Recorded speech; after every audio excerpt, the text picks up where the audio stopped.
Today we are taking a look at the Black Panther Omnibus by Christopher Priest.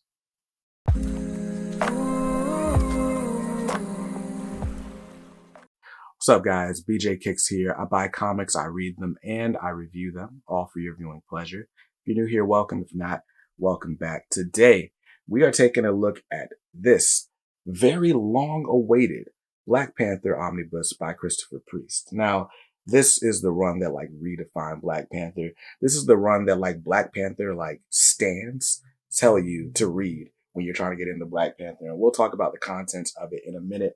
But before I do, this video is brought to you by Organic Price Books, the best place to look for collected editions. I grabbed this copy from Organic Price Books. Right now, I think the retail on this book is $100. You can pick this one up for $70 at Organic Price Books. Use the coupon code BJKicks and you'll save $2 on your order.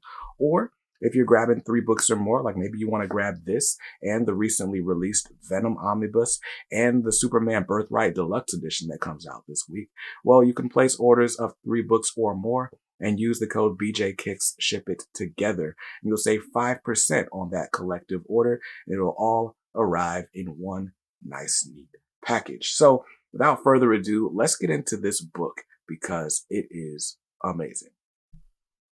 All right, so here it is. This is the Black Panther Omnibus by Christopher Priest, with art by Mark Teixeira, Sal Velluto, and a lot of others, but those are the ones who get top billing. I've got the direct market cover. This is the cover to issue 13, and it is drawn by Sal Velluto. So this is a book that I am very excited about. Something I feel like we've all been waiting for a very long time. So we're gonna, go through the whole thing. But anyway, taking a look at the front cover. Now let's turn it to the back. And it says, the man with the plan. We've got a pull quote here from Adventures in Poor Taste. T'Challa the Black Panther is always at least 3 steps ahead in this character redefining run by Priest and artistic collaborators including Mark Teixeira and Sal Velluto. Priest Black Panther mixes superheroics with geopolitics in brilliantly sharp and witty style. I would agree with that.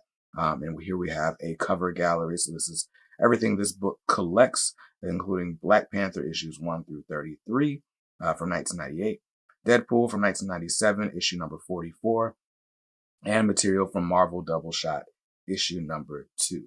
Written by Christopher Priest, illustrated by Mark Teixeira, Vince Evans, Joe Gisco, Amanda Connor, Mike Manley, Mark Bright, Sal Velluto, Kyle Hotz, Tom Coker, Norm Brayfogle, Jim Calafiore, and Paulo Rivera.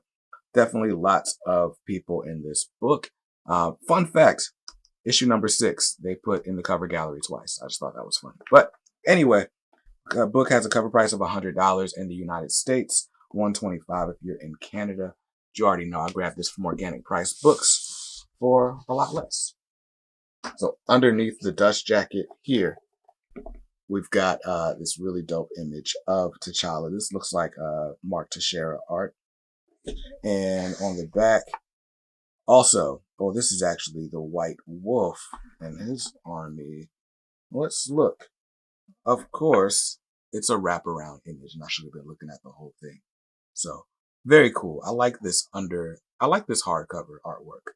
And I love the little tribal print and the purple. It's all great. Anyway, I've already stretched this spine out, so let's just get straight to it. Black book and pages. And here we have it, The Black Panther by Christopher Priest. I really love this image. I wish this was one of the covers, if I'm being honest. And here we have the credits. And, you know what? Before we do that, let's take a look at these French flaps. We've got information about the run and about the creators. And what's interesting is here we learn, or it's written that Christopher Priest is a co-founder of Milestone Comics, which I knew he was involved in the early days and kind of left the company before it actually started publishing anything. I'd never seen listed anywhere officially anyway, that he's a co-founder. So I think that's dope. I think it's dope that Christopher Priest gets his just due for helping with Milestone. But anyway, start off with Black Panther issue number 1. And this is the first issue of a storyline called The Client, where the first person we're introduced to here is Agent Everett Ross. And Ross is basically giving a report to his bosses at the FBI of like who T'Challa is and why he's not to be messed with. In a very funny way. Like this gives it's got Ross like introduced to Mephisto in a crazy way.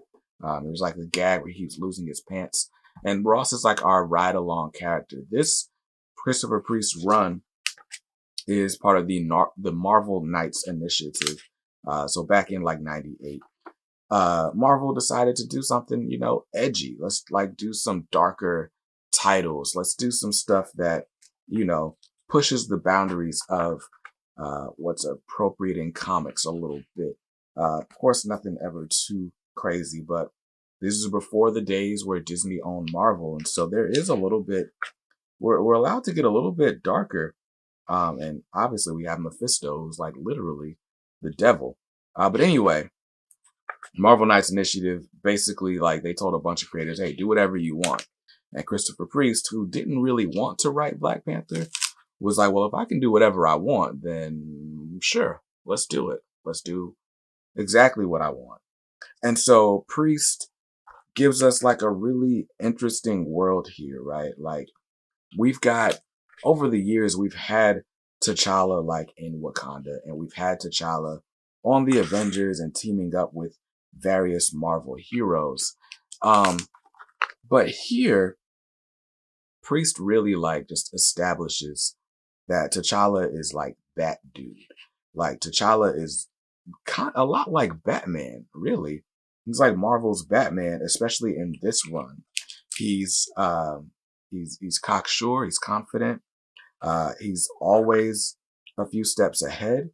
He's menacing, he's scary looking.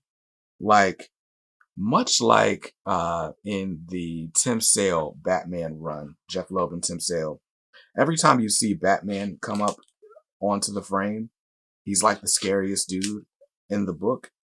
And that's how you feel about Black Panther during this run. But anyway, Everett Ross is like reporting back to his heads at the FBI, like, hey, this is who T'Challa is. Like, I just like saw this dude just like single-handedly solve this mystery for this orphanage. He's got this crazy technology.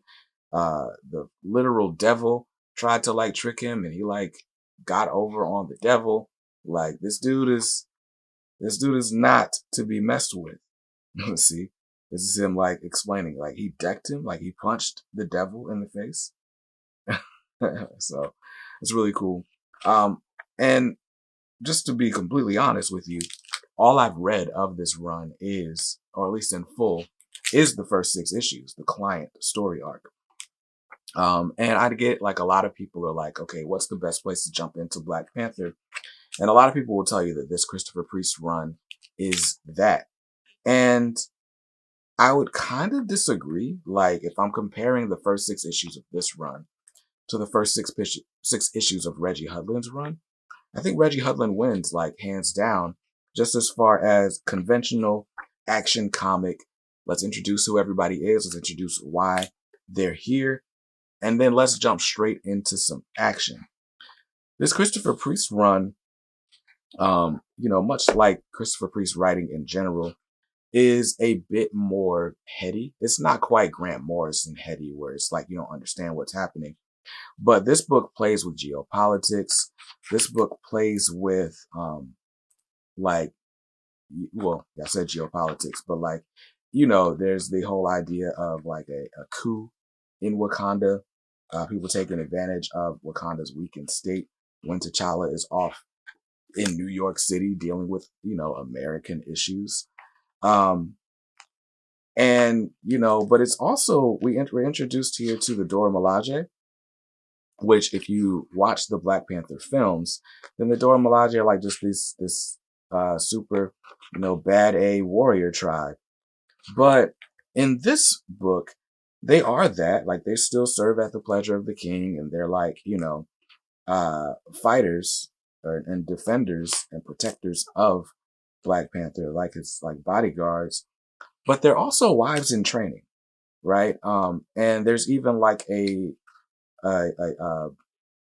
instance here where one of the Dora Milaje is like, yo, like I'm trying to be with T'Challa, like I'm in love with him. And one of the others reminds her, like, hey, yo, like that's not how this works. Like we're not like here for love. Like we're here because the king is our master and we serve at his pleasure.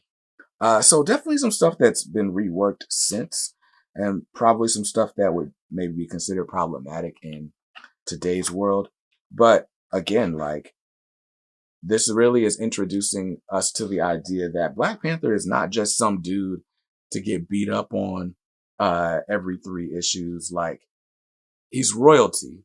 And when you grow up as royalty, you grow up being told that you are royalty. And, just how meaningful that is. Like, of course, King T'Challa would have like, wives in training, just like Prince Akeem in Coming to America has rose bearers and bathers, right?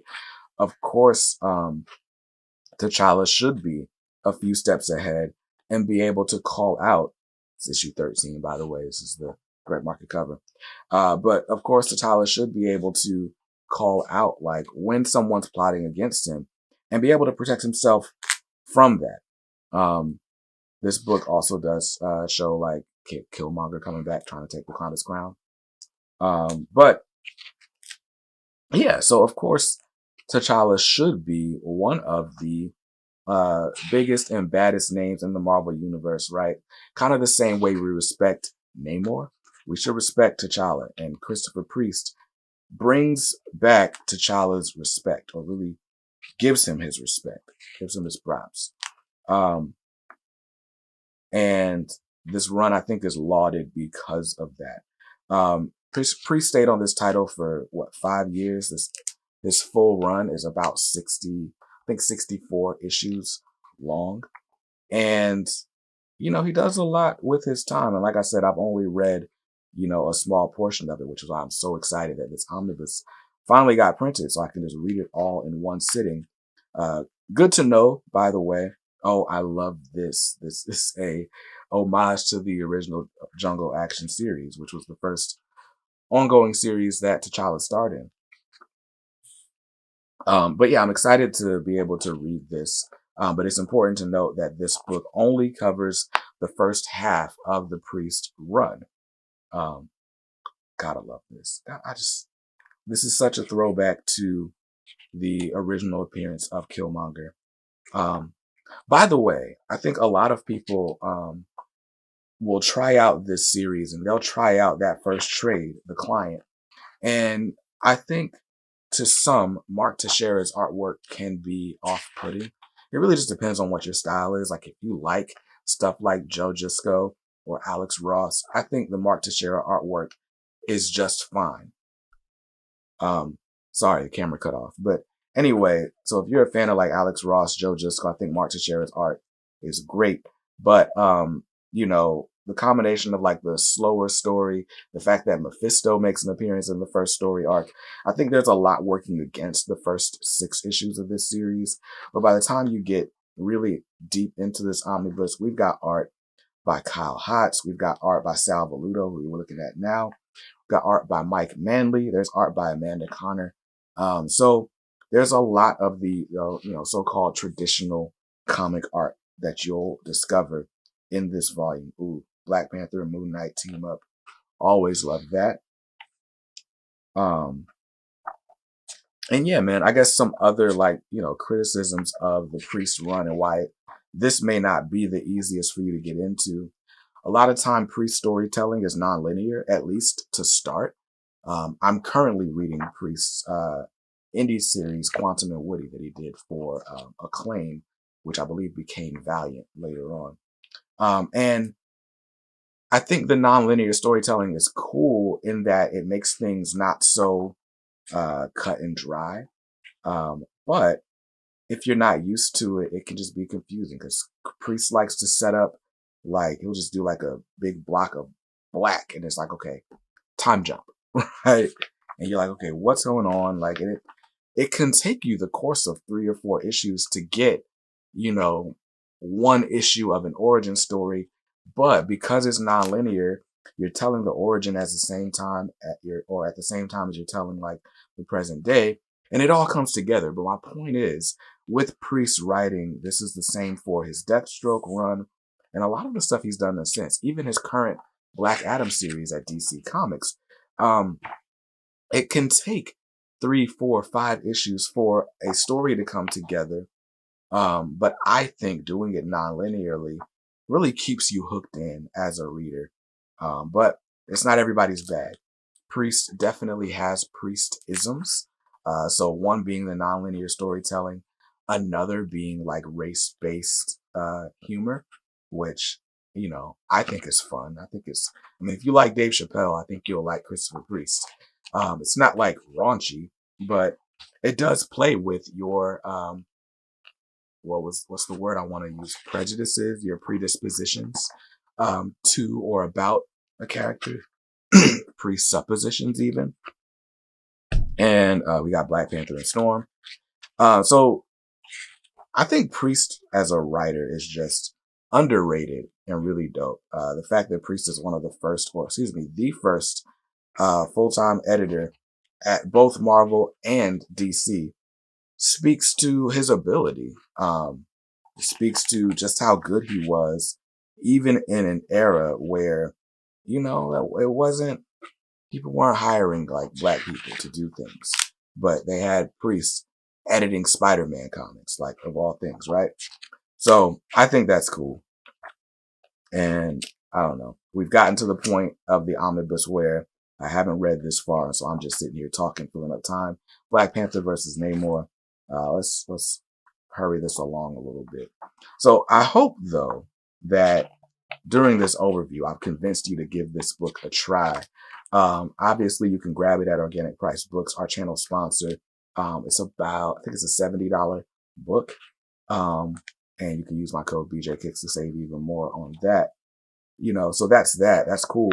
But even if you don't decide to buy this omnibus blind, I'd encourage you, like, make it past the first 6 issues. Like, read the first 10 to 12 issues and then tell me how you're feeling about the book and tell me you're not like hooked in, because I'm definitely hooked in. I just got to make time to like actually finish this book. But I mean, you can see how the art style changes up. Like I said, I think there's a lot that the first 6 issues may turn you off to, but just stick with it. I'd say stick with it because it's worth it. There we go. Those black walls of text again. But yeah, man, I really enjoy this. Here we are, issue 32, which I believe is one of the last issues in the run. Oh, that is an interesting callback to a moment in Jungle Action. And let's stop. I don't want to spoil anything, even though, this is only part 1. And technically, we're not going to spoil anything until like 50 issues in or so. But let's go ahead and move on to the extras. Oh, Mark Teixeira is back. So here we go. Black Panther cover variant, or issue 1 variant by Joe Quesada. A Bruce Timm cover? That's dope. I kind of need that. Black Panther by Bruce Timm. Marvel Knight sketchbook. Mark Teixeira character designs. Love these pencils. Joe Jusco. Sketches. These are just different introductions or articles. Okay, cool. That's dope.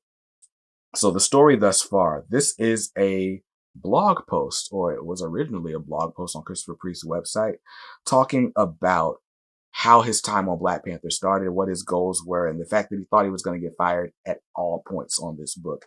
So he wrote this back in 2001. And like I said, it previously only appeared on his website, and now here it is in the book. So that's very cool. A letters page by Christopher Priest. I wish there were letters pages all throughout. I think letters pages are some of the best things in comics. And sometimes you get them and sometimes you don't. Ooh, love that. Art by Sal Velluto for issue 26. And there we go. That's the book. But yeah, man, Christopher Priest introduced us to so many things with this run. the Jabari tribe, the Dora Milaje, Agent Everett Ross. Like, Black Panther is not Black Panther without Christopher Priest. If you love the Black Panther film, if you love Wakanda Forever, you owe a lot of that to Christopher Priest. And you should definitely check out this book to see where it started, to see how it's diverged and evolved since, and really see why this is the book credited with making Black Panther cool again. But that's going to do it for my overview. I hope you saw something you liked in this video. If not, hey, that's cool. Huge thanks to the family for making this video possible. You can always buy what you like. Make sure you read what you buy and be nice to others, because kindness makes the world go round. Peace.